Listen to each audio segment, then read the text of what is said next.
Capítulo 1. O peso da estrada e o coração cansado. Eu nunca esqueço da noite em que parei o caminhão achando que ia ajudar mais um estranho, e acabei salvando a mim mesmo. A estrada estava vazia naquela madrugada. Só eu, o asfalto e o ronco surdo do motor cortando o silêncio do interior de Goiás. Fazia uns 3 dias que eu tinha saído de Anápolis com destino ao Pará, carga de grãos na carroceria, prazo apertado e a cabeça pesada demais para pensar direito. Eu já estava acostumado com a solidão. Fazia parte do trabalho. Mas tem hora que a solidão deixa de ser companhia e vira peso. E naquela noite ela pesava. O cheiro de diesel grudava na roupa, na pele, no cabelo. Café requentado no copo de vidro já tinha esfriado fazia tempo, largado ali no porta-objetos. O rádio chiava baixinho, mas eu nem ligava mais. Preferia o silêncio. Ou melhor, preferia não ouvir meus próprios pensamentos. Fazia quase 2 anos que eu tinha perdido a Cláudia. Câncer. Levou ela rápido demais. Nem deu tempo de me preparar.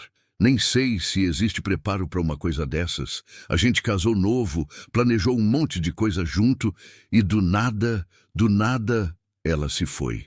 Deixou um buraco no peito que eu tentava preencher com estrada, quilômetros, entregas, mais estrada. Mas não enchia, nunca enchia. Eu virei esse cara, o caminhoneiro que ajuda todo mundo. Parava para dar carona, empurrava carro quebrado, dividia marmita com quem estava passando fome no acostamento. Acho que era meu jeito de tentar sentir que ainda valia alguma coisa, que ainda servia para alguma coisa, além de carregar soja de um lado para o outro. A estrada me conhecia, eu conhecia ela, e naquela madrugada ela estava quieta demais. A neblina começou a descer, grossa, branca, cobrindo tudo. Os faróis do caminhão mal rasgavam aquela parede de vapor frio. Eu reduzi a marcha, acendi um cigarro e fiquei ali, devagar, sentindo o frio entrar pela janela entreaberta. Foi quando ouvi um grito. Abafado, longe, quase engolido pelo mato. Mas eu ouvi. Meu corpo inteiro travou. O pé no freio foi automático. O caminhão roncou, chiou e parou no meio da pista. Desliguei o motor. Silêncio total. Só o vento na folhagem e o coração batendo forte no peito. Deve ser bicho, eu murmurei sozinho, tentando me convencer. Mas eu sabia que não era. Peguei a lanterna embaixo do banco, abri a porta e desci. O frio bateu na cara. Cheiro de terra molhada, mato fechado, aquele cheiro de interior profundo que gruda na garganta. Acendi a lanterna e dei alguns passos em direção ao acostamento. Tem alguém aí? Gritei, a voz ecoando no vazio. Nada, só o vento. Eu ia voltar para o caminhão quando ouvi de novo, mais fraco dessa vez. Um gemido, um pedido sufocado. Socorro. Meu sangue gelou, não pensei. Só andei. Mato alto, galhos arranhando o braço, pedras soltas sob as botas. E lanterna iluminava pouca coisa, mas eu seguia a voz, ou o que restava dela. Foi quando vi uma mulher, jovem, talvez uns 30 anos, cabelo escuro grudado no rosto suado, olhos arregalados, corpo meio afundado na lama à beira de um pequeno córrego. Ela tremia, não de frio, de pânico puro, e ao redor dela, serpentes, várias, cascavéis, jararacas, uma cobra maior, grossa, deslizando devagar entre as folhas secas. Elas se moviam ao redor da mulher como se esperassem o momento certo, como se estivessem cercando a presa. Meu estômago revirou. Ela me viu. Os olhos dela se fixaram nos meus. E naquele olhar eu vi tudo. Desespero, medo, súplica silenciosa. Me ajuda. A voz dela saiu fraca, quebrada. Por favor, eu não sabia o que fazer. Meu corpo todo gritava para correr, para voltar para o caminhão, para não me meter nisso. Mas meus pés não obedeceram. Eu dei um passo à frente e as serpentes pararam. Todas ao mesmo tempo, como se me reconhecessem, como se soubessem que agora tinha mais alguém no jogo. Respirei fundo, mãos suando frio, coração querendo sair pela boca. Fica quieta, eu disse, a voz saindo mais firme do que eu esperava. Não se mexe. Ela assentiu, os olhos cheios de lágrimas. E eu avancei, porque no fundo, lá no fundo mesmo, eu sabia que se eu virasse as costas naquela hora, eu nunca mais ia conseguir olhar para mim mesmo no espelho. E talvez, só talvez, aquela fosse a noite em que a estrada parasse de ser fuga e começasse a ser caminho. Fim do capítulo 1. Continue e alongue o próximo 39. Capítulo 2. Encontro inesperado. Alguém na beira do asfalto. O primeiro passo foi o mais difícil. Minha bota afundou na lama com um barulho surdo e uma das cascavéis virou a cabeça na minha direção. O chocalho dela começou a tremer, devagar, baixinho, mas aquele som cortou o ar como uma lâmina. Eu parei, respiração presa. Suor escorrendo pelas costas, mesmo com o frio da madrugada. A mulher não tirava os olhos de mim. Ela tinha a boca entreaberta, ofegante, tentando controlar o pânico. As pernas dela estavam afundadas na lama até quase os joelhos, e eu vi então as marcas. Mordidas, pelo menos duas, uma no tornozelo, outra na panturrilha. A pele ao redor estava inchada, arroxeada. Ela já tinha sido picada. "Quanto tempo você está aqui?" perguntei, a voz baixa, tentando não assustar as cobras. Não sei, ela sussurrou, a voz tremendo. Eu caí. Tentei sair, mas elas apareceram.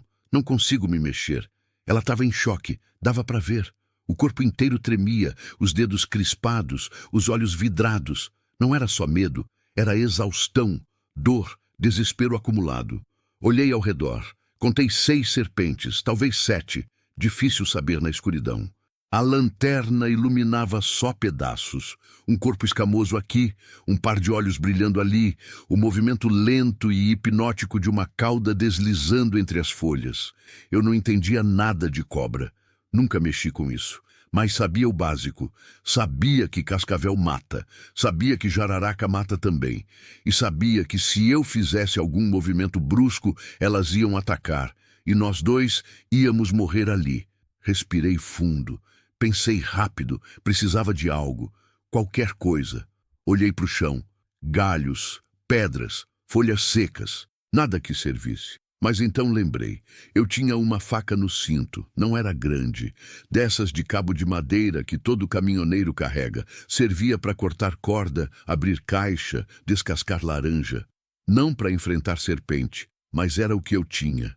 Tirei a faca devagar, segurando firme. A lâmina brilhou sob a luz da lanterna. Uma das cobras se mexeu, avançando uns centímetros. Meu estômago revirou. "O que você vai fazer?" A mulher perguntou, a voz quase inaudível. "Não sei", respondi honesto, "mas vou tirar você daí." Dei mais um passo, depois outro. A lama grudava nas botas, dificultava cada movimento. Eu mantinha os olhos nas serpentes, tentando adivinhar qual ia atacar primeiro. A cascavel à esquerda se enrolou sobre si mesma, posição de bote. O chocalho acelerou. Eu parei de novo. Silêncio. Só o vento nas folhas. O som distante do motor do caminhão ainda quente esfriando.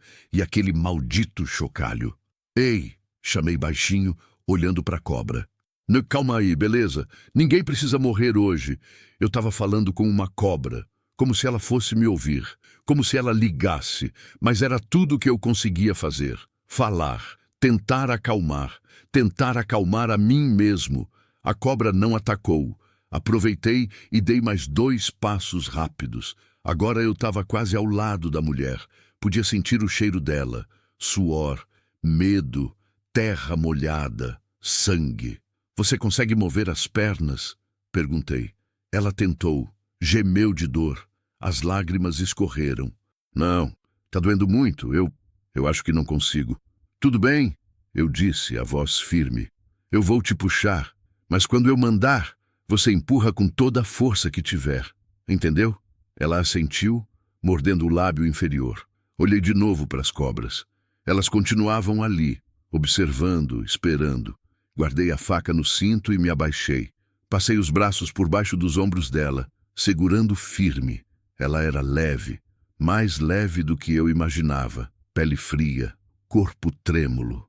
"No 3, eu disse. 1, 2, uma das jararacas avançou. Rápida, direto para minha perna. Eu não pensei, só agi. Girei o corpo, puxei a mulher com força e dei um chute lateral. A bota acertou a cobra em cheio, jogando ela longe. Ela voou uns 2 metros e caiu no mato com um baque surdo. Mas as outras reagiram, todas ao mesmo tempo. A cascavel deu o bote. Errou por centímetros. A outra jararaca avançou pela direita. Eu dei outro chute, dessa vez acertando de raspão. A cobra grande, que até então tinha ficado quieta, começou a se mover. Rápido, perigosamente rápido. "Segura em mim!" gritei para a mulher. Ela enroscou os braços no meu pescoço. Eu puxei com toda a força que tinha, tirando ela da lama num movimento brusco. As pernas dela saíram com um som de sucção molhado. Ela gritou de dor, mas não dava para parar. A cobra grande já estava em cima. Eu vi a boca dela abrir. As presas. Eu ia morrer. Nós dois íamos morrer. Então, fiz a única coisa que veio na cabeça. Joguei a lanterna, com força, direto na cabeça da cobra. O impacto foi seco. A lanterna explodiu em pedaços. A luz apagou, escuridão total. E eu corri, carregando a mulher nos braços, tropeçando na lama, nos galhos, nas pedras, coração explodindo no peito, pulmões queimando, pernas bambas. Mas eu corri, ouvi o som das serpentes atrás, o deslizar das escamas na terra, o chocalho furioso, mas eu não olhei para trás, só corri, até que meus pés tocaram o asfalto. A estrada, firme, sólida, segura, continuei correndo até o caminhão. Abri a porta, joguei a mulher no banco do passageiro e subi logo atrás. Bati a porta com força, tranquei. E aí, só aí, eu parei. Respiração descontrolada.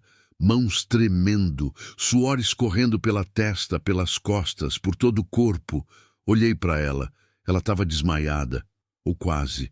A cabeça jogada para trás, olhos semicerrados, respiração fraca.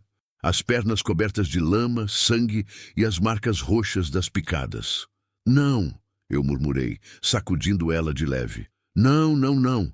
Fica comigo. Vamos. Fica comigo." Ela abriu os olhos devagar. Me olhou e pela primeira vez eu vi algo além do medo. Gratidão. "Obrigada", ela sussurrou, a voz quase sumindo. Você me salvou." Eu não respondi. Não conseguia. A garganta estava apertada demais. Liguei o caminhão. O motor roncou, voltando à vida. Pisei fundo no acelerador e saí dali. Longe daquele lugar, longe daquelas cobras, longe da morte. Mas enquanto a estrada se abria à frente, iluminada pelos faróis na neblina, eu sabia uma coisa. Aquela noite tinha mudado tudo. E eu ainda nem sabia o quanto. Fim do capítulo 2. Continue e alongue o próximo, 20:41. Capítulo 3. Primeiro vínculo. Desconfiança, silêncio e olhares. Dirigi por uns 20 minutos, sem parar, sem pensar, só dirigindo. O caminhão cortava a neblina, os faróis iluminando a estrada vazia, e eu apertava o volante com tanta força que meus dedos doíam. O coração ainda batia descompassado. A adrenalina ainda queimava nas veias. Cada vez que eu piscava, via as cobras de novo, o chocalho, a boca aberta, as presas. Balancei a cabeça, tentando espantar as imagens. Olhei para o lado. A mulher continuava ali, imóvel, a cabeça apoiada no vidro da janela, os olhos fechados, a respiração curta, irregular. As pernas sujas de lama e sangue, as marcas das mordidas inchando cada vez mais. A pele ao redor estava ficando escura, roxa, feia, veneno. Meu estômago embrulhou. Eu precisava achar ajuda. Rápido. Mas a estrada era vazia. Não tinha posto. Não tinha vilarejo. Não tinha nada. Só mato, escuridão e aquela neblina maldita que não dava trégua. Peguei o celular no porta-objetos. Sem sinal, claro. Interior de Goiás, madrugada, estrada secundária. Não ia ter sinal mesmo. "A merda!" murmurei, jogando o celular de volta. Foi quando ela se mexeu. Um gemido baixo. A mão dela foi até a perna, tocando de leve a ferida. Ela estremeceu, o rosto contorcido de dor. "Calma", eu disse, a voz saindo mais áspera do que eu pretendia. "Não mexe nisso." Ela abriu os olhos devagar e me olhou. Um olhar confuso, desorientado, como se não soubesse onde estava. como se não lembrasse do que tinha acontecido. Então, a memória voltou. Eu vi nos olhos dela, o medo voltando, o pânico. As cobras, ela sussurrou, a voz trêmula. Elas ainda estão lá? Não, respondi firme. A gente saiu de lá.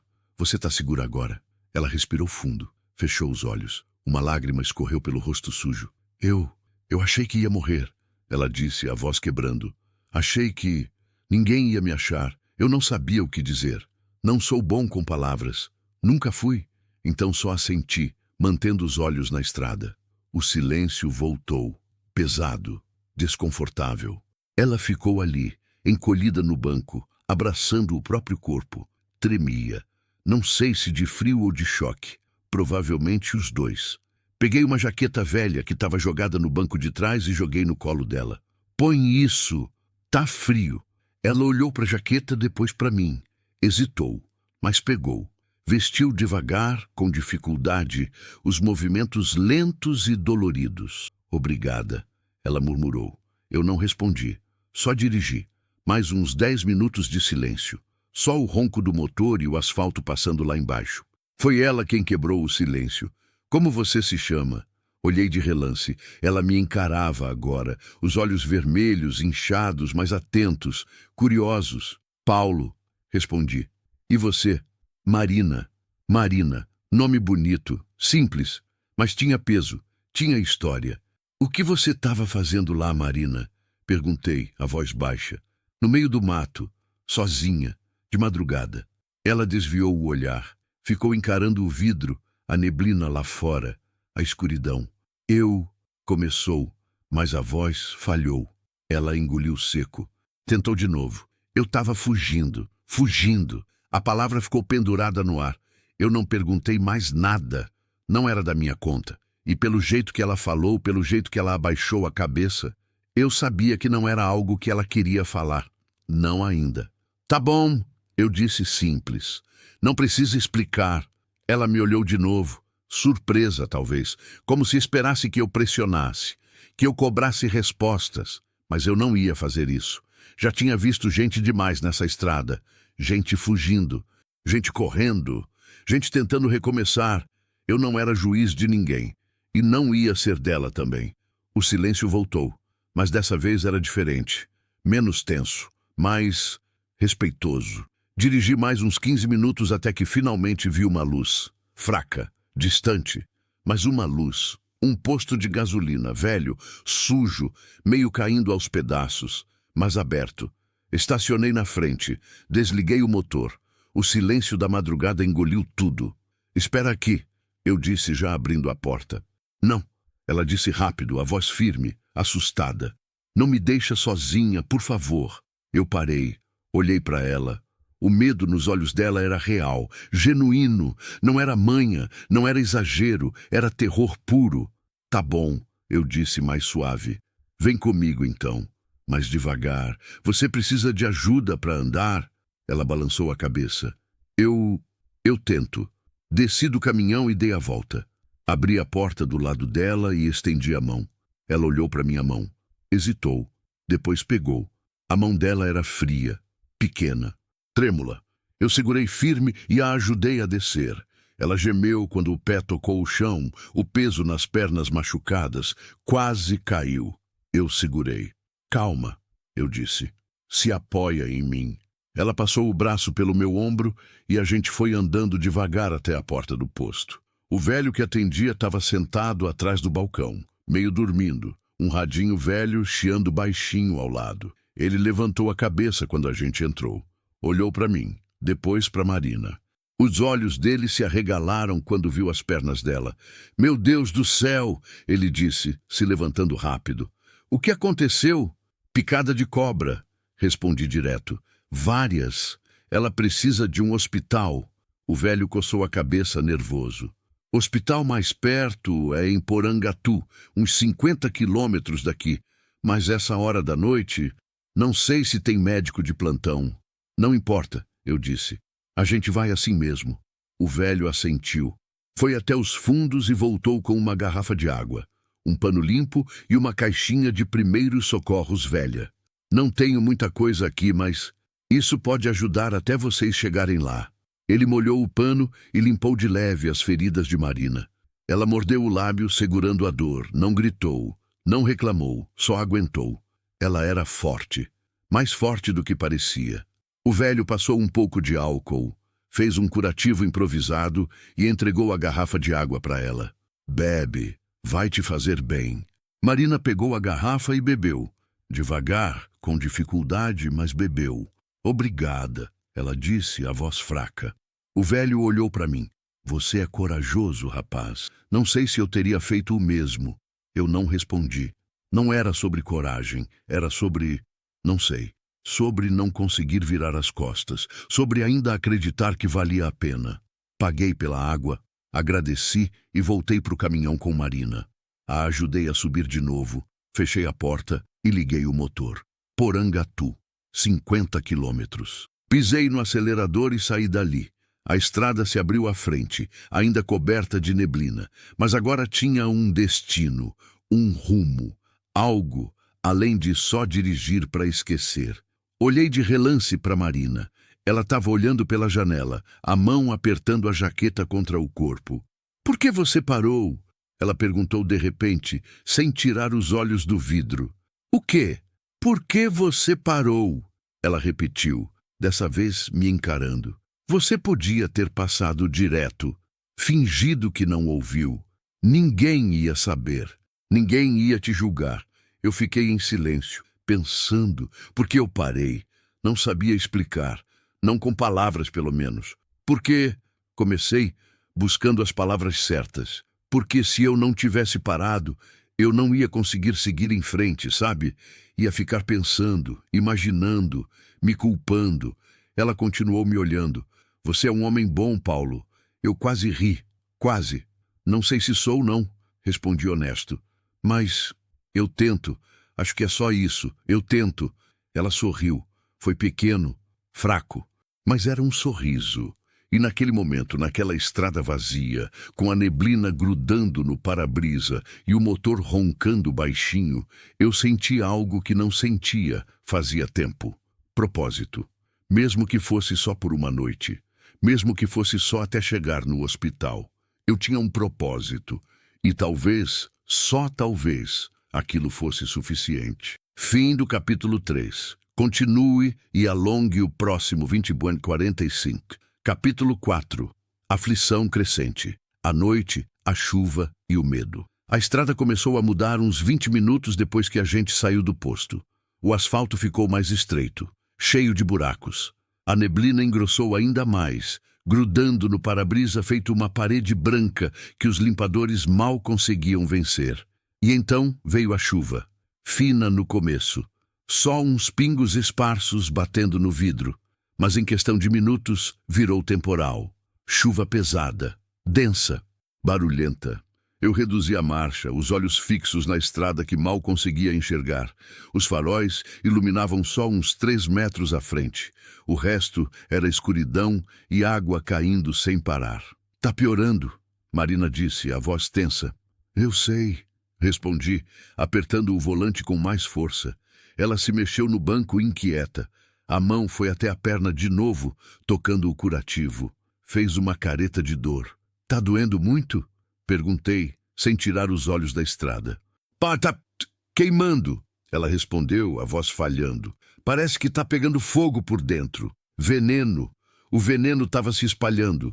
Meu estômago apertou. Eu precisava chegar logo naquele hospital. Mas a chuva não deixava. A estrada não deixava. Era como se tudo conspirasse contra a gente. Continuei dirigindo, devagar, tenso. Cada curva era uma aposta. Cada buraco podia quebrar um eixo. Cada metro era uma vitória pequena contra aquela noite maldita. Foi quando eu vi o galho, grande, atravessado na pista. Freiei brusco. O caminhão derrapou na lama, as rodas perdendo tração. Marina se segurou no painel, um grito preso na garganta. O caminhão rodopiou de lado, os pneus cantando no asfalto molhado, e parou, a uns 2 metros do galho. Fiquei ali respirando pesado, as mãos tremendo no volante, o coração disparado, suor frio na testa. Você Você tá bem? Marina perguntou, a voz trêmula. Tô. Menti. Você? Tô. Olhei para frente. O galho era enorme. Devia ter caído com o vento. Bloqueava a pista inteira. Não tinha como passar. Merda, murmurei. Desliguei o motor. Peguei a lanterna reserva que tinha debaixo do banco. Olhei para Marina. Fica aqui. Eu vou tirar isso da frente. Paulo, não. Ela disse rápido, a mão segurando meu braço. Não sai. Por favor. Tenho que sair. Eu disse, tentando acalmá-la. Não tem outro jeito, mas é rapidinho. Eu prometo. Ela não largou meu braço. O aperto dela era forte, desesperado. Eu tô com medo, ela sussurrou, os olhos cheios de lágrimas. Eu não sei porquê, mas eu tô com muito medo. Eu olhei para ela, para aqueles olhos assustados, para aquele rosto pálido, suado, cheio de dor e terror, e entendi. Não era só medo das cobras. Não era só medo da dor. Era algo maior, mais profundo. Ela estava fugindo de alguma coisa, de alguém, e tinha medo que esse alguém a encontrasse. Ninguém vai te machucar, eu disse firme. Eu não vou deixar. Tá ouvindo? Não vou deixar. Ela segurou meu olhar. Depois, devagar, soltou meu braço. Tá bom. Eu assenti e desci do caminhão. A chuva me atingiu como um soco, fria, violenta. Ensopei em segundos. Acendi a lanterna e fui até o galho. Era pesado, molhado, cheio de folhas e lama grudada. Segurei na ponta fazendo força. O galho se mexeu uns centímetros. Puxei de novo. Mais alguns centímetros. A chuva batia no rosto, atrapalhava a visão. Eu cuspia água, limpava os olhos com as costas da mão e puxava de novo. Foi quando ouvi o barulho.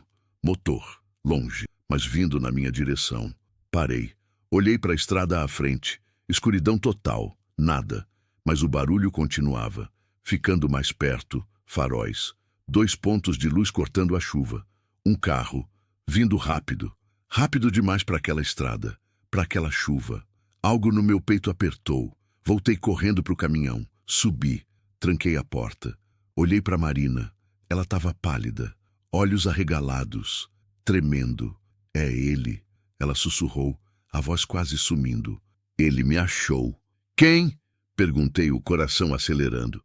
Quem te achou? Ela não respondeu. Só ficou ali, encolhida, abraçando o próprio corpo, olhando fixo para o retrovisor. O carro apareceu. Uma caminhonete velha, preta, com os faróis altos quase cegando. Parou uns 20 metros atrás do meu caminhão.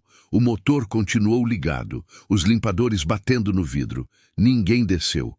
Fiquei ali, tenso, a mão na chave de ignição, pronto para ligar o caminhão e arrancar se precisasse. Mas não tinha como. O galho ainda estava bloqueando a pista. A gente estava preso. Paulo, Marina chamou, a voz quebrada. Ele não pode me ver. Ele não pode me levar de volta. Quem é ele, Marina? Perguntei, virando para ela. Me conta! Agora! Ela fechou os olhos. As lágrimas escorreram. Meu ex-marido. Ela disse, a voz quase inaudível. Ele me batia, me trancava, controlava tudo. Eu tentei fugir tantas vezes, mas ele sempre me achava. Sempre. Meu sangue gelou. E você estava fugindo de novo quando caiu naquele lugar. Ela assentiu. Eu peguei carona com um caminhoneiro, mas ele começou a fazer perguntas, a ligar para alguém. Eu fiquei com medo e pulei do caminhão. Corri para o mato. E aí, as cobras... Ela não conseguiu continuar. Soluçou, cobrindo o rosto com as mãos. Eu olhei para o retrovisor. A caminhonete continuava ali, parada, esperando. Então, a porta do motorista se abriu. Um homem desceu. Alto, forte, barba por fazer, capa de chuva preta. E algo na mão. Uma lanterna. Ele acendeu. O feixe de luz cortou a chuva, iluminando o caminhão. Meu caminhão. Ele começou a andar, devagar, calmamente, como alguém que tem todo o tempo do mundo, como alguém que sabe que a presa não tem para onde correr. Abaixa, eu disse para Marina, a voz baixa e firme. Deita no banco e não levanta. Não faz barulho. Mas ele faz o que eu tô mandando. Ela obedeceu. Deitou no banco, encolhendo o corpo, se escondendo embaixo da jaqueta. Eu respirei fundo. Peguei a faca do cinto, escondi na manga da camisa. O homem estava cada vez mais perto. 10 metros, 5, 3. Bateu na janela, 2 batidas firmes, calculadas. Eu esperei. Contei até 3. Depois abri o vidro. Só uma fresta. A lanterna iluminou meu rosto. Eu pisquei, protegendo os olhos. Boa noite, o homem disse. Voz grossa. Calma demais. Problema na estrada? Galho caído, respondi seco. Vou tirar agora. Ele assentiu devagar. Olhou para o caminhão, para o banco do passageiro. Mas Marina estava escondida. Ele não viu. Sozinho? Ele perguntou. Sozinho. Ele ficou em silêncio, me encarando, estudando. Eu segurei o olhar, não desviei, não demonstrei medo. Finalmente ele sorriu, um sorriso frio, vazio. Boa sorte com o galho, ele disse e se virou. Começou a andar de volta para a caminhonete. Eu não relaxei, não ainda. Ele subiu no carro, fechou a porta. Ficou ali, parado, por uns segundos que pareceram horas. Então ligou o motor, deu ré e sumiu na escuridão. Esperei. Contei até 50, depois até 100. Ele foi, eu disse, a voz saindo rouca. Marina levantou devagar. Olhou para trás, olhou para frente. Ele não me viu? Não. Ela desabou. Começou a chorar. Soluços altos, descontrolados, segurando o rosto com as 2 mãos. Eu não sabia o que fazer, não sabia o que dizer. Então só estendi a mão e toquei o ombro dela, de leve. Você está segura? Eu disse. Eu não vou deixar ele te levar. Eu prometo. Ela olhou para mim. Os olhos vermelhos inchados, mas havia algo novo ali. Confiança. Ela confiava em mim. E naquele momento eu soube que não podia falhar. Não podia deixar ela cair de novo, porque talvez pela primeira vez em muito tempo eu tivesse encontrado algo que valia mais do que a própria vida. Alguém que precisava de mim, de verdade. Fim do capítulo 4. Continue e alongue o próximo 2047, capítulo 5, Memórias e Feridas. O passado que nunca foi embora. Tirei o galho da estrada com uma força que eu nem sabia que tinha. Arrastei, puxei, quebrei alguns pedaços menores com as próprias mãos. A chuva continuava caindo, encharcando tudo, mas eu mal sentia. A adrenalina ainda queimava no sangue. O medo ainda apertava o peito. Quando finalmente consegui liberar a pista, voltei para o caminhão ensopado, tremendo de frio e cansaço. Marina continuava encolhida no banco, abraçada na jaqueta, o olhar perdido no vazio. Liguei o motor. O ronco familiar trouxe um pouco de conforto. Pelo menos o caminhão ainda funcionava. Pelo menos a gente ainda estava vivo. Pisei no acelerador e saí dali. A chuva começou a diminuir depois de uns 10 minutos. Virou uma garoa fina, persistente. A neblina também deu uma trégua. Dava para enxergar uns 50 metros à frente agora. Melhor do que antes. Mas o silêncio dentro do caminhão era denso. Pesado. Marina não tinha falado nada desde que o homem foi embora.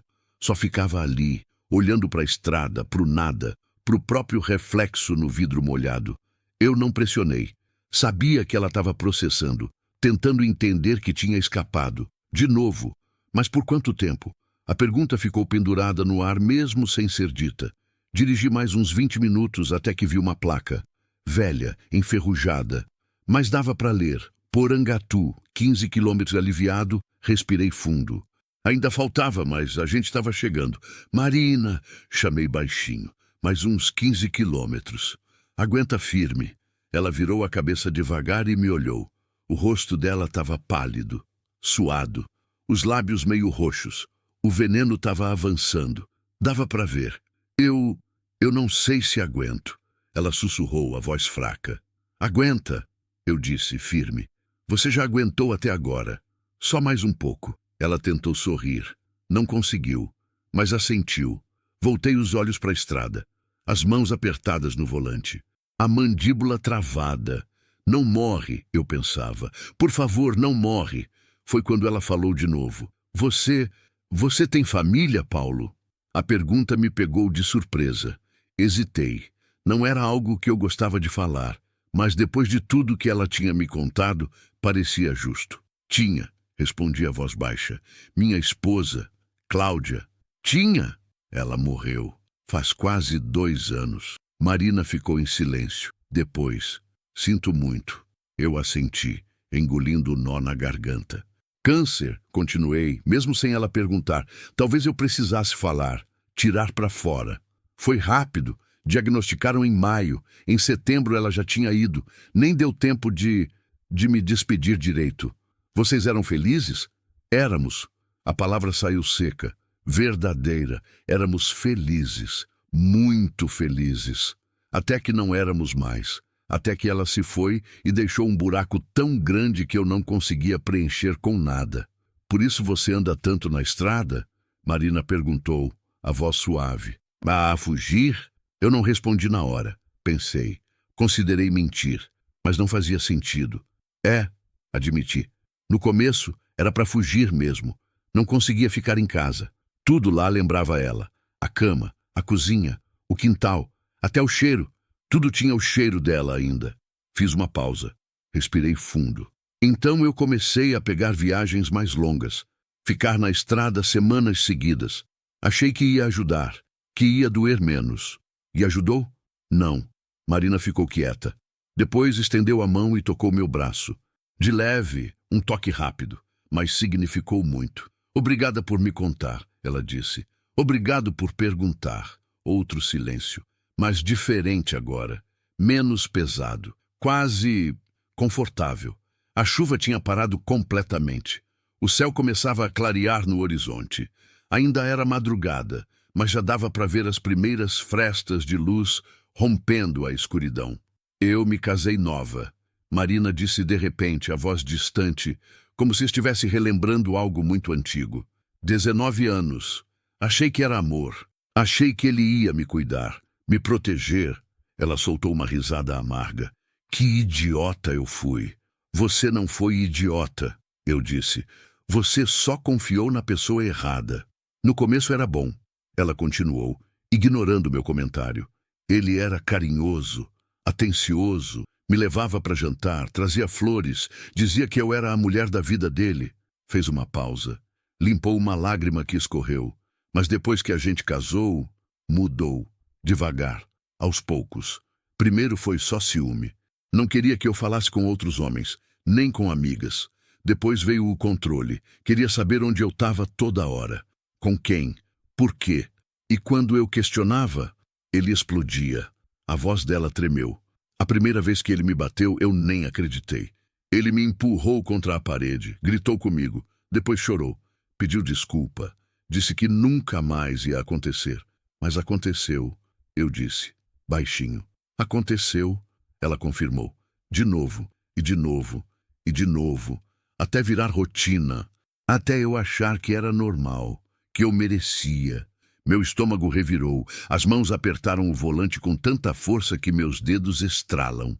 Quanto tempo você ficou com ele? Perguntei, a voz saindo mais dura do que eu pretendia. 8 anos, 8 anos, meu Deus. Eu tentei sair, ela continuou, a voz quebrando. Tentei tantas vezes, fui para a casa da minha mãe, mas ele ia lá, chorava, implorava, prometia mudar, e eu sempre voltava. Ela fechou os olhos. Até a minha mãe morrer. Aí eu não tinha mais para onde ir. Não tinha mais ninguém. Fiquei presa com ele, só nós dois. E ele ficou pior. Muito pior. E agora você está fugindo de novo. Não, ela disse, abrindo os olhos e me encarando. Agora eu estou fugindo para valer. Dessa vez eu não volto. Nem que ele me ache. Nem que ele me arraste. Eu prefiro morrer do que voltar para aquela casa. A determinação na voz dela era real. Crua. Desesperada. E eu acreditei. Você não vai voltar, eu disse firme. Nem ele vai te arrastar, eu não vou deixar. Ela me olhou, direto nos olhos. Por que você está fazendo isso, Paulo? Você nem me conhece. Podia ter me deixado lá, podia ter seguido sua vida. Por que está arriscando tudo por mim? Eu fiquei em silêncio, pensando. Por que eu estava fazendo isso? Não era só bondade, não era só compaixão. Era algo mais profundo. Porque, comecei, buscando as palavras. Porque quando a Cláudia morreu, eu me senti inútil. Senti que não tinha conseguido salvá-la. que não tinha sido forte o suficiente, rápido o suficiente, bom o suficiente. Minha voz falhou. E desde então, eu só queria ter a chance de salvar alguém. De verdade, mesmo que fosse uma vez. Só uma. Olhei para ela. E aí você apareceu. Marina ficou me encarando, as lágrimas escorrendo, mas ela não limpou. Deixou cair. Você já me salvou, Paulo. Ela disse, a voz trêmula. 2 vezes. Das cobras. Dele. Você já salvou. Então vou salvar de novo. Eu disse. Quantas vezes for preciso. Ela soluçou, cobriu o rosto com as mãos e chorou. Chorou de um jeito que doía de ver. Um choro profundo, libertador. Estendi a mão e segurei a dela. Apertei de leve. E a gente ficou assim, em silêncio. Mãos dadas. 2 estranhos que tinham se encontrado no pior momento das suas vidas, mas que talvez tivessem encontrado exatamente o que precisavam, um ao outro. A placa apareceu à frente. Porangatu. 5 quilômetros quase lá. Pisei um pouco mais fundo no acelerador. A luz do dia começava a tomar conta do céu. O horizonte ficava alaranjado, vermelho, dourado. Um novo dia. E talvez, só talvez, um novo começo. Para nós dois. Fim do capítulo 5. Continue e alongue o próximo 20 Kunsteis que o capítulo 6. Virada decisiva. A escolha que muda tudo Porangatu apareceu como uma ilha de luz no meio da escuridão que finalmente se despedia. Era uma cidade pequena, casas simples, ruas de paralelepípedo, postes antigos iluminando calçadas desertas. Mas tinha vida, tinha gente acordando, tinha esperança. Segui as placas até o hospital, um prédio baixo, pintado de branco e azul desbotado, com uma cruz vermelha na entrada. Velho, mas funcionando. Estacionei na frente do pronto-socorro. Desliguei o motor. O silêncio voltou, mas dessa vez trouxe alívio. A gente tinha conseguido. Olhei para Marina. Ela estava deitada no banco agora, a respiração rápida e irregular, o rosto coberto de suor, as pálpebras tremendo. O veneno estava vencendo. Dava para ver. Marina, chamei, sacudindo o ombro dela de leve. A gente chegou, aguenta mais um pouquinho. Ela abriu os olhos devagar, me olhou, mas o olhar estava vago, confuso. Paulo, ela sussurrou a voz fraca. Tá doendo muito? Eu não consigo. Consegue sim, eu disse, firme, pegando ela no colo. Você já aguentou a noite inteira. Só mais um pouco, eu prometo. Desci do caminhão com ela nos braços. Ela era leve demais, magra demais, como se tivesse passado fome por muito tempo, como se tivesse sido esquecida. Empurrei a porta do pronto-socorro com um ombro, uma campainha tocou, uma enfermeira apareceu correndo do corredor. Meu Deus! Ela exclamou ao ver Marina. O que aconteceu? Picada de cobra, respondi rápido. Várias, faz umas 2 horas, talvez 3. A enfermeira não perdeu tempo. Chamou mais 2 pessoas. Trouxeram uma maca. Eu coloquei Marina com cuidado. Ela gemeu, os olhos se fechando de novo. Fica comigo, eu disse, segurando a mão dela. Não dorme agora. Olha para mim. Ela tentou. Abriu os olhos um pouquinho. Me encontrou. Obrigada, ela murmurou. Por tudo. Não fala isso ainda, eu disse, apertando a mão dela. Você vai ficar boa. Vai ver. Eles começaram a empurrar a maca. Eu soltei a mão dela, mas fiquei ali, parado, vendo ela sumir pelo corredor. As portas duplas se fecharam. O silêncio voltou. Fiquei ali, de pé, sozinho no meio do pronto-socorro vazio. As pernas tremiam. O corpo inteiro doía. Só agora eu percebia o quanto eu estava cansado, ensopado, sujo de lama e sangue. Sentei numa das cadeiras de plástico da sala de espera. Encostei a cabeça na parede e fechei os olhos. Só por um segundo. Mas quando fechei, vi tudo de novo. As cobras. O homem na chuva. O medo nos olhos dela. A mão dela tremendo na minha. Abri os olhos rápido. Respirei fundo. O coração ainda acelerado. Senhor, virei a cabeça. A enfermeira que tinha atendido Marina estava ali, segurando uma prancheta. Sim, preciso de algumas informações sobre a paciente. Nome completo, documentos, convênio. Eu gelei. Não sabia nada disso. Só sabia o primeiro nome dela. Marina. Mais nada. Comecei hesitando. Eu não sei. Não tenho essas informações. A enfermeira franziu a testa. O senhor é parente dela? Não. Eu só a encontrei na estrada. Ela estava ferida, precisando de ajuda.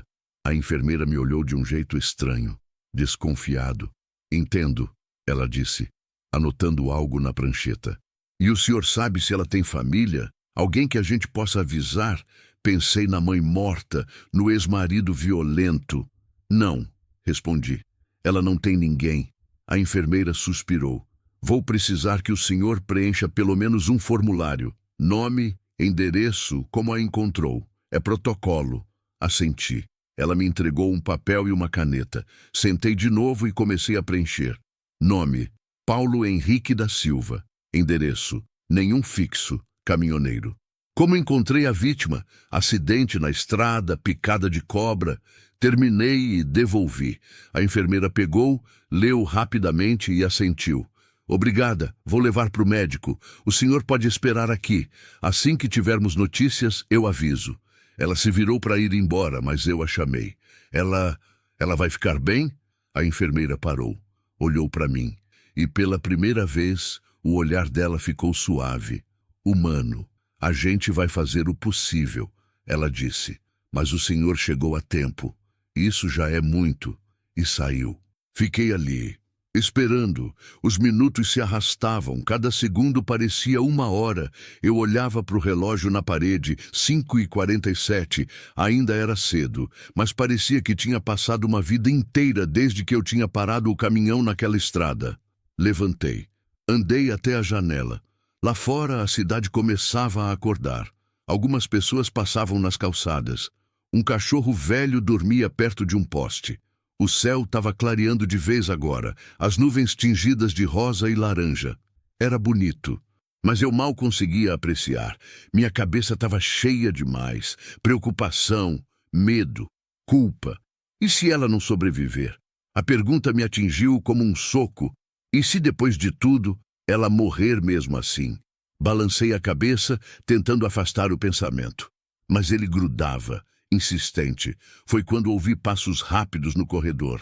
Virei. Era a enfermeira. Vinha correndo, o rosto tenso. Meu coração despencou. O que foi? Perguntei, já me levantando. O médico quer falar com o senhor, ela disse, ofegante. Agora. Não esperei explicação, só segui ela. Corremos pelo corredor, passamos por várias portas, enfermeiras, macas vazias, cheiro de álcool e desinfetante. Chegamos numa sala pequena. O médico estava lá. Homem de uns 50 anos, cabelo grisalho, jaleco branco manchado de sangue. Ele me olhou. Senhor Paulo? Sou eu. O que aconteceu? Ela está bem? Ele suspirou. Tirou os óculos. Limpou com a ponta do jaleco. Ela está estável. Por enquanto, ele disse. Aplicamos o soro antiofídico, mas ela perdeu muito sangue. O veneno se espalhou bastante. E tem outra coisa. Ele hesitou. Que coisa? Ela está grávida. O mundo parou. Eu o encarei, sem entender, sem processar. O quê? Uns 2 meses pelos exames que fizemos. Ele continuou. Ela não sabia? Eu não respondi. Não conseguia. Minha mente estava em branco. Marina estava grávida e fugindo de um homem violento. E tinha sido picada por cobras. E quase tinha morrido. Meu Deus! Ela e o bebê vão sobreviver? Perguntei, a voz saindo rouca. O médico colocou os óculos de volta. Estamos fazendo tudo o que podemos, ele disse. Mas as próximas horas são críticas. Se ela passar da manhã sem complicações, as chances melhoram muito. Eu posso ver ela? Ele balançou a cabeça. Ainda não. Ela está sedada, descansando. Mas o senhor pode ficar por aqui. Se houver qualquer mudança, a gente avisa. Assenti. Não tinha mais palavras. O médico saiu. A enfermeira também. E eu fiquei ali, sozinho, naquele corredor frio e branco. Encostei na parede, deslizei até o chão, sentei ali mesmo, de pernas cruzadas, a cabeça nas mãos. E pela primeira vez em muito tempo, eu rezei. Não sabia se Deus estava ouvindo. Não sabia se ainda acreditava. Mas rezei mesmo assim, pela Marina, pelo bebê, por mim, para que tudo desse certo, para que a gente sobrevivesse àquela noite. 2 horas se passaram. Eu não saí dali. Não comi, não bebi água, só esperei. A enfermeira passou algumas vezes, sempre com o mesmo olhar, piedade, compaixão, até que finalmente o médico voltou. Levantei num pulo. Ele sorriu. Cansado, mas sorriu. Ela passou do pior, ele disse. Tá estável, respondendo bem ao tratamento. Ela e o bebê vão ficar bem. Minhas pernas quase cederam. Segurei na parede. Obrigado, eu disse, a voz falhando. Muito obrigado. Agradeça a você mesmo, ele respondeu. Se não tivesse trazido ela quando trouxe, a gente não teria conseguido salvá-la. Ele apertou meu ombro e saiu. Fiquei ali, parado, processando. Ela ia viver. O bebê ia viver. A gente tinha conseguido. Soltei o ar que nem percebi que estava segurando. As lágrimas vieram, quentes, silenciosas. Chorei ali, sozinho naquele corredor, sem vergonha, sem medo, porque pela primeira vez desde que a Cláudia tinha morrido, eu senti que tinha feito algo certo, que tinha valido a pena. Fim do capítulo 6.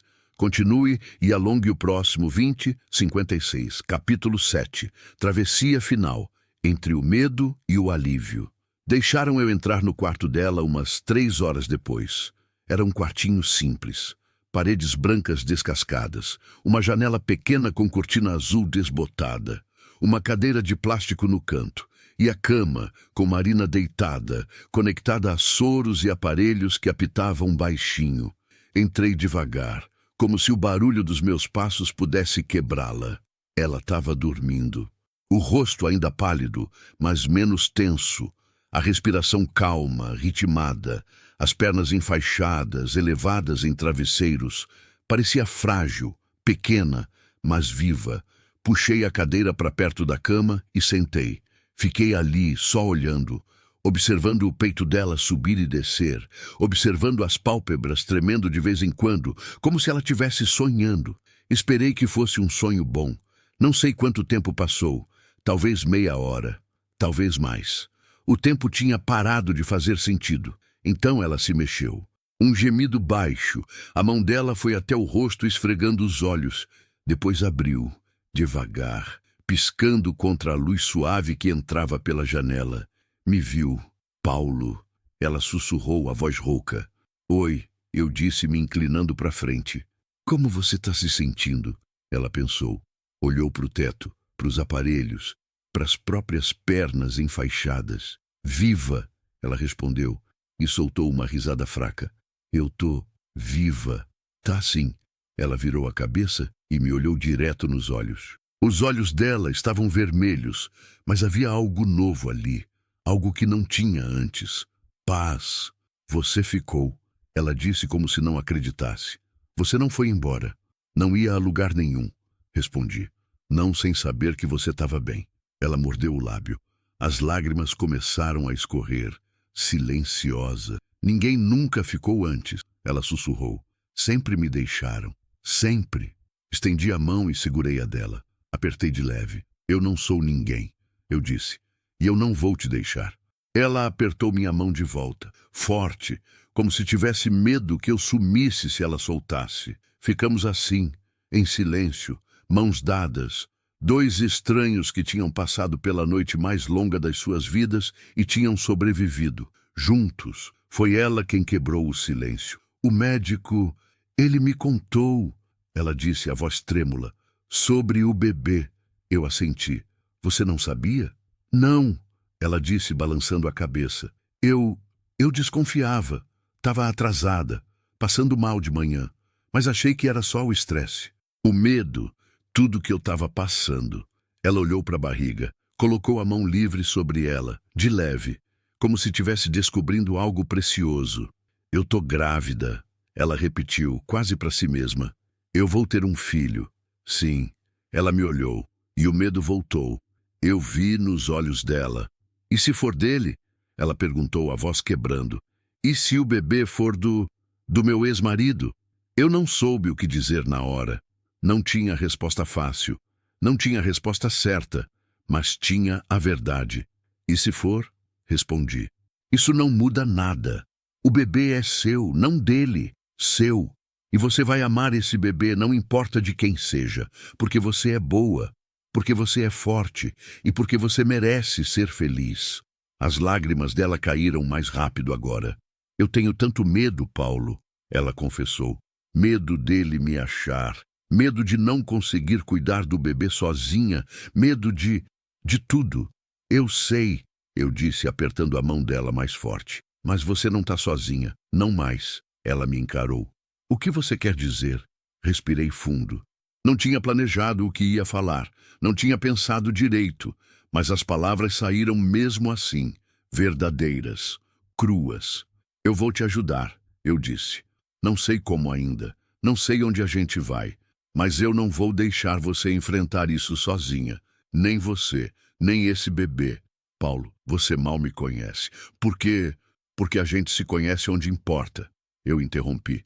A gente passou pela pior noite das nossas vidas juntos. A gente se salvou, um ao outro. E isso significa alguma coisa. Tem que significar. Ela ficou em silêncio, me estudando, tentando entender se eu estava falando sério. Eu estava, mais sério do que nunca. Você tem certeza? Ela perguntou, a voz quase inaudível. Porque se você realmente ficar, eu não vou aguentar se você mudar de ideia depois. Não de novo. Eu tenho certeza, eu disse, sem hesitar. Palavra de caminhoneiro. Ela soltou uma risada molhada, entre lágrimas e alívio. Palavra de caminhoneiro. Ela repetiu e apertou minha mão ainda mais forte. Passamos o resto da manhã conversando. Devagar, sem pressa. Ela me contou mais sobre a vida dela. A infância difícil. A mãe que tinha lutado contra o câncer sozinha enquanto criava 3 filhos. Os irmãos que ela tinha perdido contato quando casou. O isolamento. A solidão. E eu contei sobre a Cláudia. Sobre como a gente tinha se conhecido num baile de interior. Sobre o casamento simples numa igrejinha de Anápolis. Sobre os planos que a gente tinha feito e que nunca aconteceram. Sobre como a estrada tinha virado minha única companhia depois que ela se foi. Você ainda ama ela? Marina perguntou em algum momento, olhando para mim. Sempre vou amar, respondi, honesto. Mas acho que estou aprendendo que amar alguém que já se foi não significa que eu não posso seguir em frente. Que não posso cuidar de outras pessoas. Como eu e o bebê. Como você e o bebê. Ela sorriu. Um sorriso de verdade dessa vez. Pequeno, mas genuíno. Obrigada, Paulo, por tudo. Para de agradecer, eu disse sorrindo de volta. A gente é time agora. Time, ela repetiu, gostando da palavra. Gosto disso. No meio da tarde, a enfermeira entrou com um lanche. Sopa de legumes, pão, suco. Comida simples, mas Marina comeu tudo. Pela primeira vez em muito tempo, ela tinha apetite. Tinha vontade de viver. Eu comi também. Um sanduíche que a enfermeira trouxe para mim. Café preto, forte, horrível. Mas eu bebi tudo. Precisava. Depois do almoço, Marina começou a ficar cansada de novo. Os olhos pesados, a voz mais lenta. Dorme, eu disse. Eu fico aqui. Não vou a lugar nenhum. Promete? Prometo. Ela fechou os olhos e em poucos minutos já estava dormindo. Eu fiquei ali, sentado naquela cadeira desconfortável, observando ela descansar, pensando, planejando. A gente precisava de um plano. Não dava para ficar em Porangatu para sempre. E com certeza não dava para voltar para a cidade dela. O ex-marido ia procurar, ia insistir, ia ameaçar, mas a gente podia ir para outro lugar, começar do zero, um lugar onde ninguém conhecesse a gente, onde a gente pudesse recomeçar, talvez mais para o norte, Pará, Tocantins, algum lugar pequeno, tranquilo, seguro, e eu podia continuar trabalhando, fazer viagens curtas, ficar por perto, ajudar a cuidar do bebê, ser, não sei, um tio, um amigo, alguém presente. Não era um plano perfeito, mas era um começo. E começos eram tudo que a gente tinha agora. Anoiteceu. O hospital ficou mais silencioso, menos movimento nos corredores, menos vozes, apenas o bip dos aparelhos e o farfalhar das enfermeiras passando de vez em quando. Eu continuava ali, acordado, vigiando. Foi quando ouvi passos pesados, firmes, vindo pelo corredor. Levantei da cadeira, tenso. A mão foi automaticamente para o cinto, mas a faca não estava lá. Eu tinha deixado no caminhão. Os passos pararam na porta. Uma batida. Senhor Paulo? Era a voz do médico. Relaxei. Abri a porta. Ele estava ali, mas não estava sozinho. Atrás dele, 2 policiais, homens sérios, uniformizados. Meu estômago apertou. O que está acontecendo? Perguntei. O médico olhou para os policiais, depois para mim. Chegou uma denúncia, ele disse desconfortável. Alguém ligou dizendo que uma mulher foi sequestrada e que ela foi trazida para cá. O chão sumiu debaixo dos meus pés. Ele, o ex-marido, tinha encontrado a gente e agora estava tentando me incriminar. Isso não é verdade, eu disse, a voz firme, mas tremendo. Eu não sequestrei ninguém. Eu salvei ela. Das cobras, da estrada. Ela estava fugindo dele. Um dos policiais deu um passo à frente. O senhor vai ter que vir conosco para prestar esclarecimentos. Ele disse, a mão no cacetete. Não, eu disse recuando. Não, eu não vou deixar ela sozinha. Ele vai vir, ele vai tentar levar ela. Senhor, se o senhor resistir... Ele não sequestrou ninguém. A voz veio da cama. Marina. Ela tinha acordado e estava sentada, apoiada nos travesseiros, os olhos arregalados, mas determinados. Ele me salvou, ela disse, a voz tremendo, mas clara. Meu ex-marido, ele me perseguia, me batia. Eu estava fugindo quando caí naquele lugar. As cobras, Paulo me tirou de lá, me trouxe aqui. Ele salvou minha vida e a vida do meu bebê. Os policiais olharam um para o outro. A senhora tem como provar isso? Um deles perguntou. Marina levantou a camisola, mostrou as costelas, roxas, marcadas, antigas. Essas marcas não são de cobra, ela disse, a voz quebrando. São dele, do homem que disse que me amava e que quase me matou. O silêncio preencheu o quarto. Os policiais baixaram a guarda. O médico suspirou, aliviado. Vamos precisar de um depoimento completo, o policial disse, dessa vez mais suave. Mas parece que houve um mal-entendido. Não foi mal-entendido, Marina disse, firme. Foi mentira. Ele mentiu. De novo, como sempre faz. O policial assentiu. A gente vai investigar. E se for o que a senhora está dizendo, vamos tomar as medidas cabíveis. A senhora quer registrar uma queixa contra ele? Marina olhou para mim. Eu assenti, encorajando. Quero, ela disse. Quero que ele pague. Quero que ele fique longe de mim. Para sempre. Então vamos providenciar isso, o policial disse. Eles anotaram tudo. Pegaram o depoimento dela. Meu também. Tiraram fotos das marcas, das picadas, de tudo. E finalmente, depois de mais de 1 hora, eles foram embora. Deixando a gente em paz, fechei a porta. Encostei nela. Soltei todo o ar que estava preso. Obrigado, eu disse para Marina. Por falar a verdade. Era a verdade. Ela disse simples. E eu não ia deixar eles te levarem, não depois de tudo. Voltei para a cadeira. Sentei. E pela primeira vez desde que tinha parado o caminhão naquela estrada, eu senti que a gente ia ficar bem. De verdade. Fim do capítulo 7. Continue e alongue o próximo, o 21, Oda 2, capítulo 8. Novo caminho. Quando a estrada deixa de ser fuga. 3 semanas se passaram desde aquela noite. 3 semanas que pareciam uma vida inteira. Marina recebeu alta depois de 7 dias no hospital. As marcas das picadas cicatrizaram devagar, deixando pequenas manchas roxas que iam clareando com o tempo. O veneno tinha saído do corpo dela completamente. O bebê continuava saudável, crescendo firme dentro dela. E o ex-marido tinha sido preso. Tentativa de homicídio, agressão, ameaça, falsa comunicação de crime. A lista era longa. E quando os policiais foram na casa dele, encontraram mais provas. Fotos, mensagens, Testemunhas que tinham visto as agressões, mas nunca tinham tido coragem de denunciar. Agora ele ia pagar, de verdade. E Marina, pela primeira vez em 8 anos, podia respirar sem medo. Eu aluguei um quartinho pequeno numa pensão em Porangatu, 2 cômodos, banheiro compartilhado. Mobília velha, mas era limpo, seguro e era nosso. Marina dormia no quarto, eu no sofá da sala. Não era confortável, mas eu não ligava. Tinha dormido em lugares piores. E pelo menos agora eu dormia sabendo que ela estava segura. Durante o dia eu fazia bicos pela cidade, descarregar caminhão no mercado, consertar cerca para um fazendeiro, qualquer coisa que pagasse e me deixasse por perto. Não dava muito dinheiro, mas dava para o básico: comida, remédios, roupas para Marina, que tinha fugido só com a roupa do corpo. À noite a gente conversava, sobre tudo, sobre nada, planos, medos, sonhos.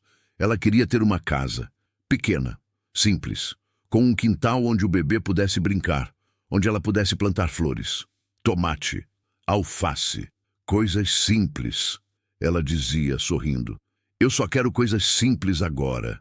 E eu queria ajudar ela a ter isso. Uma noite, a gente estava sentado na varanda da pensão. O céu estava limpo, cheio de estrelas. O ar morno da noite trazia cheiro de terra e mato. Som de cigarra, som de cachorro latindo longe. Marina estava de barriga para cima, numa cadeira de plástico, a mão na barriga que começava a crescer. 3 meses agora, ainda pequena, mas dava para notar. Você acha que eu vou ser uma boa mãe? Ela perguntou de repente, sem tirar os olhos do céu. Olhei para ela. Acho, respondi sem hesitar. Acho que você vai ser uma mãe incrível. Como você sabe? Porque você já está lutando por essa criança antes mesmo dela nascer, eu disse. Você fugiu, sobreviveu, enfrentou tudo para dar uma chance melhor para ela. Isso é amor, Marina, amor de verdade. Ela ficou quieta, processando. E você? Ela perguntou, virando a cabeça para me olhar. Você nunca quis ter filhos? A pergunta me pegou de surpresa. Eu e a Cláudia tínhamos conversado sobre isso, várias vezes. Ela queria, eu também, mas sempre adiávamos. Mais 1 ano, a gente dizia, quando a gente tiver mais estabilidade, quando a gente comprar uma casa. E aí ela morreu, e a chance se foi. Queria, respondi, a voz baixa. A Cláudia e eu, a gente tinha planos, mas nunca deu tempo. Você acha que ainda pode? Marina perguntou. Ter filhos, recomeçar, tudo isso? Pensei. Olhei para o céu, para as estrelas, para o infinito. Não sei se quero ter filhos meus, respondi, honesto.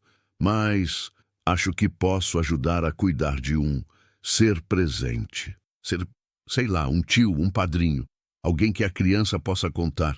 Marina sorriu. Aquele sorriso dela que eu tinha aprendido a gostar, suave, verdadeiro. Eu acho que você seria um ótimo padrinho, ela disse. Então tá decidido. Eu disse, sorrindo também. Eu sou o padrinho oficial. Oficial, ela repetiu, rindo baixinho. A gente ficou em silêncio. Mas era um silêncio bom, confortável, cheio de paz. E pela primeira vez em muito tempo, eu não sentia vontade de fugir. De subir no caminhão e dirigir para longe. De me esconder na estrada. Eu queria ficar. No dia seguinte, a gente foi até a delegacia. Marina tinha uma audiência marcada. Ia prestar depoimento oficial contra o ex-marido.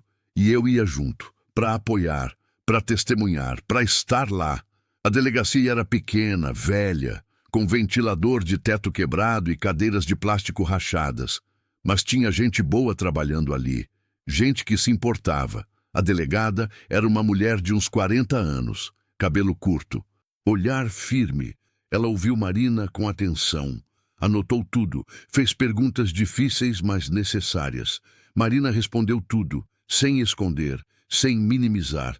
Contou sobre os anos de abuso, as ameaças, as agressões, as tentativas de fuga que sempre falhavam, até aquela última, que tinha dado certo, por causa das cobras, por causa de mim, por causa do acaso ou do destino.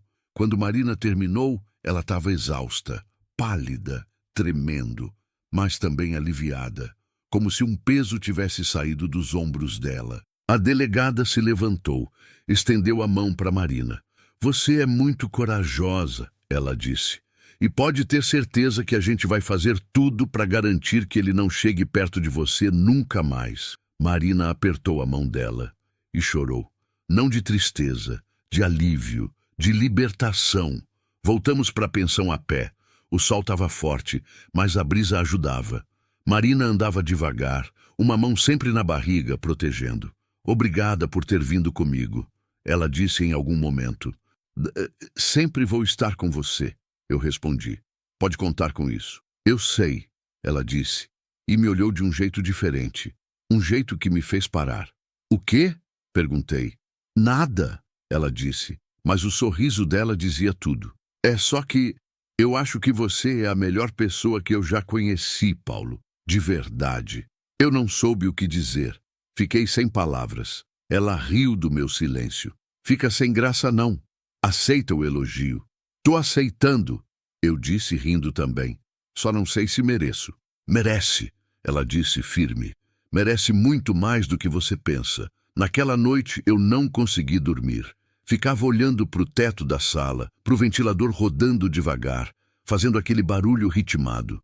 Pensava sobre tudo, sobre como minha vida tinha mudado em tão pouco tempo. 3 semanas atrás, eu era um homem sozinho, perdido, dirigindo sem rumo, tentando esquecer uma dor que nunca passava. E agora? Agora eu tinha alguém, tinha um propósito, tinha uma razão para acordar de manhã que não fosse só sobreviver mais um dia. Eu tinha a Marina e o bebê, e mesmo que não fossem meus no sangue, eram meus no coração. Levantei do sofá, fui até o quarto dela. A porta estava entreaberta. Olhei lá dentro. Ela dormia tranquila, a respiração calma, a mão sobre a barriga, e eu senti algo que não sentia fazia anos. Esperança. Esperança de que a gente ia conseguir, de que a vida ia melhorar, de que o futuro podia ser bom, mesmo depois de tanta dor, tanta perda. Ainda tinha esperança. Uma semana depois, eu tomei uma decisão. Vendi o caminhão. Não foi fácil. Aquele caminhão tinha sido meu companheiro por anos. Tinha me levado para todo o canto do Brasil. Tinha sido minha casa, meu refúgio. Mas agora eu não precisava mais dele. Precisava de estabilidade, de um lugar fixo, de raízes. Com o dinheiro da venda, consegui dar entrada numa casinha pequena nos arredores de Porangatu. 2 quartos, sala, cozinha, banheiro, quintal, nada grande. Nada luxuoso, mas era perfeito. Quando levei Marina para ver, ela chorou. É nossa? Ela perguntou, os olhos arregalados. É nossa, respondi. Sua, minha, do bebê. Nossa. Ela me abraçou forte e chorou no meu peito. Eu segurei ela, e pela primeira vez desde a morte da Cláudia, eu senti que estava no lugar certo, fazendo a coisa certa. Mudamos 1 semana depois. Não tínhamos quase nada. Algumas roupas, panelas velhas que a dona da pensão tinha doado, colchões usados que compramos numa loja de segunda mão. Mas era o suficiente. No primeiro dia na casa nova, a gente sentou no chão da sala, comendo arroz com ovo que eu tinha feito, tomando suco de caixinha. Não é um banquete, eu disse rindo. É o melhor banquete que eu já tive, Marina respondeu sorrindo, e ela estava certa. Porque pela primeira vez na vida, a gente estava comendo sem medo, sem precisar olhar por cima do ombro, sem se esconder. A gente estava livre. Os meses passaram. A barriga de Marina cresceu. O bebê começou a chutar. A gente descobriu que era uma menina. Vou chamar ela de Clara, Marina disse uma noite, a mão na barriga. Nome da minha mãe. Clara, repeti. Bonito. E você vai ser o padrinho dela, Paulo, para sempre. Para sempre, prometi. E então, numa madrugada de setembro, Clara nasceu. Pequena, vermelha, chorando alto, perfeita. Eu estava lá, na sala de parto, segurando a mão de Marina, vendo tudo, testemunhando o milagre. Quando colocaram Clara nos braços da mãe, Marina chorou. Eu chorei também. Olha ela, Paulo. Marina sussurrou, os olhos brilhando. Olha nossa menina, nossa menina. As palavras me atingiram com força. Nossa, não minha, não só dela, nossa. E eu soube naquele momento que tinha encontrado o que procurava durante tanto tempo na estrada. Uma família, não perfeita, não tradicional, mas real, verdadeira, cheia de amor. Hoje, 5 meses depois, eu acordo cedo, faço café, preparo a mamadeira de Clara. Marina cuida da casa, do quintal, das flores que ela plantou e que agora estão florescendo. E Clara cresce, forte, saudável, feliz. E quando ela sorri, eu vejo a Cláudia. Não porque ela se parece fisicamente, mas porque ela me lembra que a vida continua, que o amor não acaba, que sempre há esperança, mesmo nas noites mais escuras, mesmo nas estradas mais perigosas, mesmo quando tudo parece perdido. Às vezes, à noite, depois de colocar Clara para dormir, eu e Marina sentamos na varanda, olhamos para o céu, para as estrelas, para o infinito. Você se arrepende? Ela pergunta de vez em quando, de ter parado naquela noite? E eu sempre respondo a mesma coisa. Não, foi a melhor coisa que eu já fiz na vida, porque era verdade. Aquela noite tinha mudado tudo, tinha me salvado, tinha salvado ela, tinha salvado Clara. A estrada, que antes era fuga, tinha se tornado encontro. Eu não precisava mais fugir, porque finalmente, depois de tanto tempo perdido, eu tinha encontrado meu caminho, meu lar, minha família, e quando olho para trás, para tudo que a gente passou, as cobras, a chuva, o medo, a dor, eu entendo. Entendo que às vezes a gente precisa atravessar o inferno para encontrar o paraíso, que às vezes a gente precisa perder tudo para ganhar o que realmente importa. E que às vezes um simples ato de bondade, parar o caminhão, estender a mão, escolher ficar, pode mudar vidas para sempre. A minha, a dela, a de Clara. E talvez, quem sabe, a de alguém que vai ler essa história e lembrar que sempre vale a pena parar. Sempre vale a pena ajudar, sempre vale a pena acreditar que mesmo no meio da noite mais escura, ainda pode haver luz, ainda pode haver amor, ainda pode haver esperança e que no final, não importa de onde a gente vem ou o que a gente perdeu, o que importa é quem a gente escolhe ser. E quem a gente escolhe ajudar, porque no fim das contas, a gente não é só o que a gente carrega, a gente é o que a gente deixa para trás. E o que eu quero deixar para trás? Amor, bondade, esperança e a certeza de que, mesmo quando tudo parece impossível, ainda há pessoas boas nesse mundo, pessoas que param, pessoas que ajudam, pessoas que ficam. Eu sou uma delas. E você pode ser também. Feien. Na imensidão da rodovia, sob um céu amplo e indiferente, 2 estranhos descobriram que mesmo nos caminhos mais perigosos, a bondade ainda pode vencer o medo e que um resgate inesperado pode ser o início de um recomeço que nenhum dos dois imaginava viver.